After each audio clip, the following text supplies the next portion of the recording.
Doutor Vicente, uma indagação a respeito desse desastre lá de Mariana.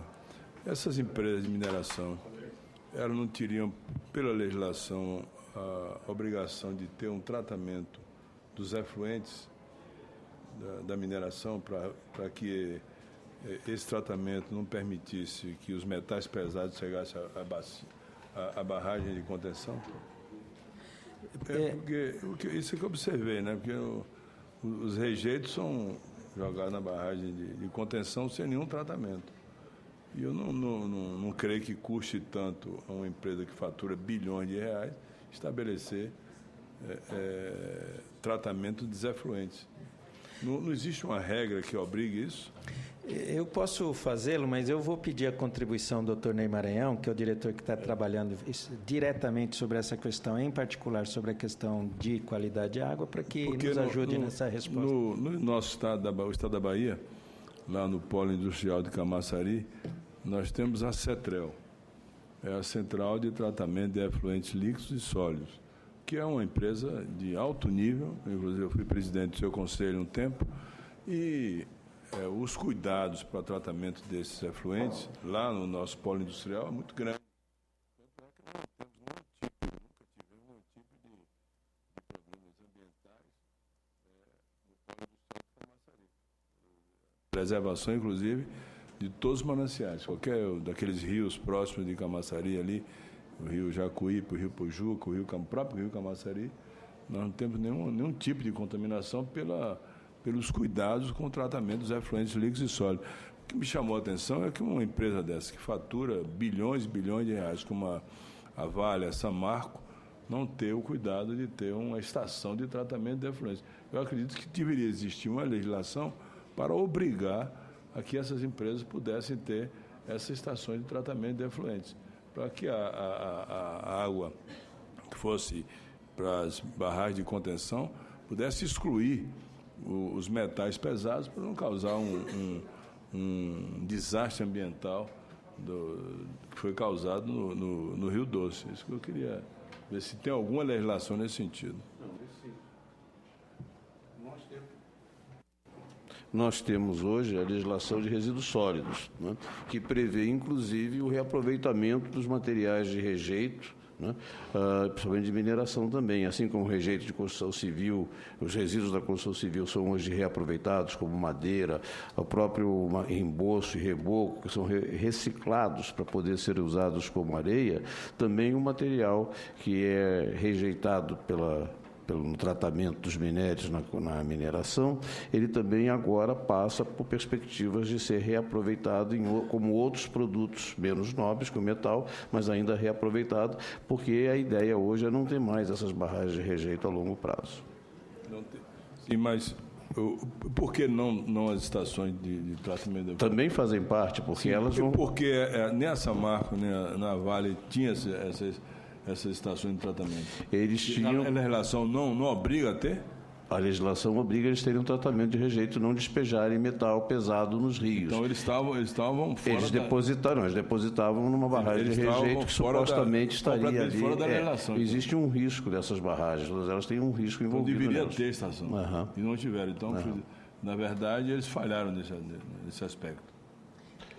Eles estavam licenciados pelo órgão ambiental, estavam cumprindo a legislação do órgão ambiental. Deixa eu tentar ajudar. Na deposição desses rejeitos nas suas barragens, de uma maneira geral, isso é feito com segurança. O que o evento de Mariana demonstra foi... Mas o que eu estou falando aqui deveria ter uma estação de tratamento para excluir os metais pesados. Né? Porque se não tivesse os metais pesados na barragem de contenção, você não teria o desastre ambiental que teve. No caso a mortalidade dos peixes e tal, enfim. Aqui não se trata apenas de nenhum juízo de valor, apenas de uma constatação. O laudo com relação aos rejeitos da mineração de Mariana não apresentam metais pesados. Alguns desses metais, eles são até características do próprio Rio Doce, que é um rio que é suscetível a diversos tipos de mineração, inclusive ao garimpo. A morte dos peixes, A morte dos peixes foi identificada por asfixia pela quantidade de lama e não pela... Ele não teria... O metal pesado não levaria a esse falecimento tão rápido. Então, foi por asfixia, seja pela quantidade de lama, seja pela ausência de oxigênio, que levou ao falecimento dos peixes.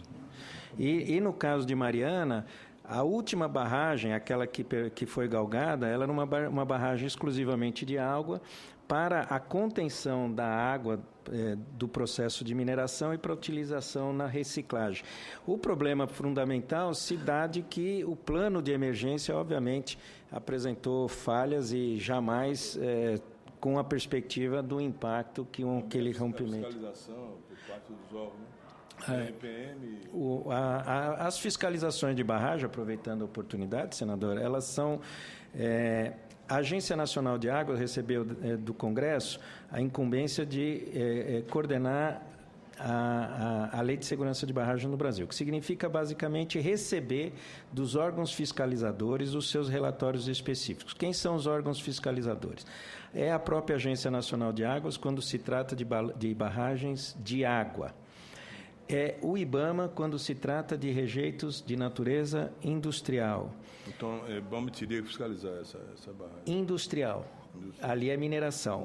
Mineração é DNPM. Então, eu ia completar. Então, a ANA, a água. A ANEEL, aqui com relação às barragens de hidroeletricidade. O IBAMA, rejeitos industriais e mineração DNPM. Então, o órgão fiscalizador é o Departamento Nacional de Produção Mineral. Que não deve ter estrutura para fiscalizar isso com acuidade, né? Bom, aí o DNPM tem sido exigido, questionado e tem se manifestado a respeito das suas características. Eu não gostaria aqui, se o senador me permite, fazer uma abordagem em relação a um outro órgão do governo federal. Então, como eu mencionava, os aprendizados dessa crise... Muito rapidamente. O primeiro, a mudança dos padrões do consumo de água no Brasil e, particularmente, nas cidades. Nós temos, durante a crise, padrões de consumo que superam 250 litros habitante dia em crise, quando os padrões recomendados em situação normal seriam da ordem de 150 litros habitante dia. Nós estamos em crise, várias cidades com índice superior a 250 litros. Isso reflete, em grande parte, a perda que os sistemas de distribuição de água no Brasil têm, perdas muito elevadas, né? E esse é um primeiro sinal da mudança de padrões de consumo. Um segundo sinal é com relação à nossa fragilidade diante de eventos climáticos extremos. Então, mesmo com todo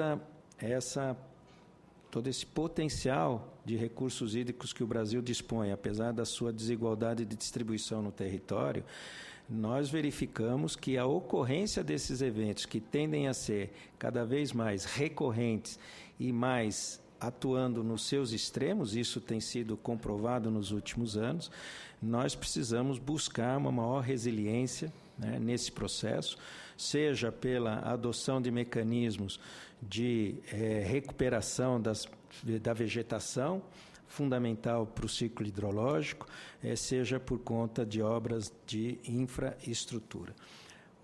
Um segundo aprendizado, como eu mencionei então aqui, é essa nossa fragilidade diante desse sistema. Um outro aprendizado, passando rapidamente, é sobre essa dupla dominalidade entre as águas superficiais dos Estados da União. Eu acho que a Constituição acertou ao definir o duplo domínio.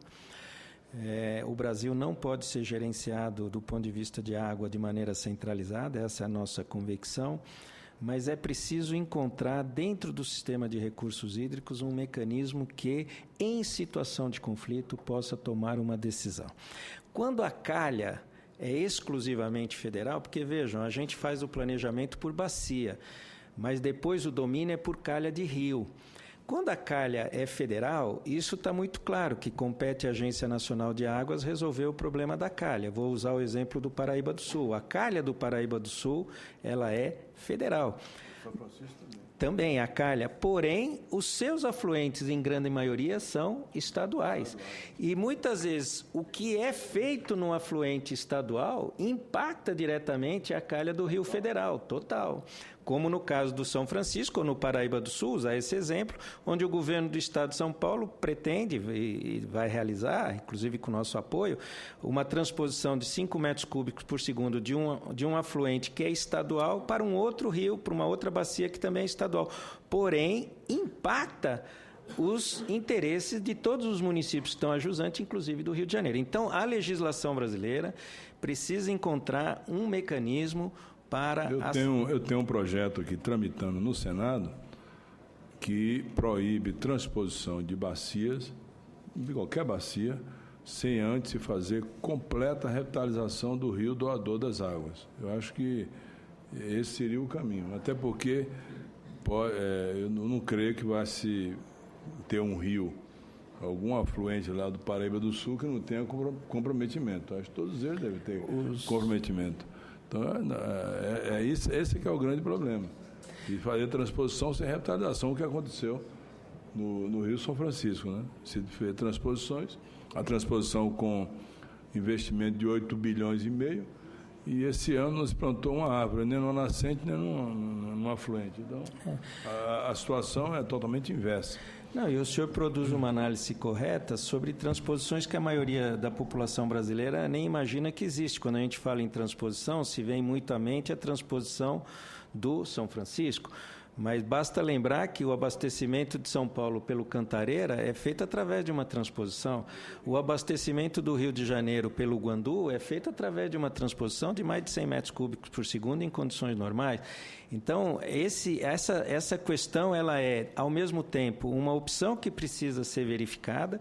Eu acho que nós não podemos ter, a princípio, uma posição contrária, mas, obviamente, ela não pode ser uma opção que seja tomada sem nenhum resguardo, e aí o senhor menciona bem, de que haja condições da bacia doadora de suportar essa doação sem comprometer a sua bacia. Mas o projeto do senhor vem nessa direção que nós estamos mencionando, de que a dupla dominialidade, que é um avanço da legislação brasileira, mas ela, em situação de conflito, ela precisa de um mecanismo de solução quando envolver a bacia hidrográfica e não exclusivamente a calha. No nosso ponto de vista, a justiça é um mecanismo para a solução, sem dúvida nenhuma, mas ele não pode ser o primeiro mecanismo. No caso aí do Rio São Francisco, nem o Estado de Minas, o Estado de Minas é considerado a caixa d'água do Brasil. Do Brasil. O Estado de Minas.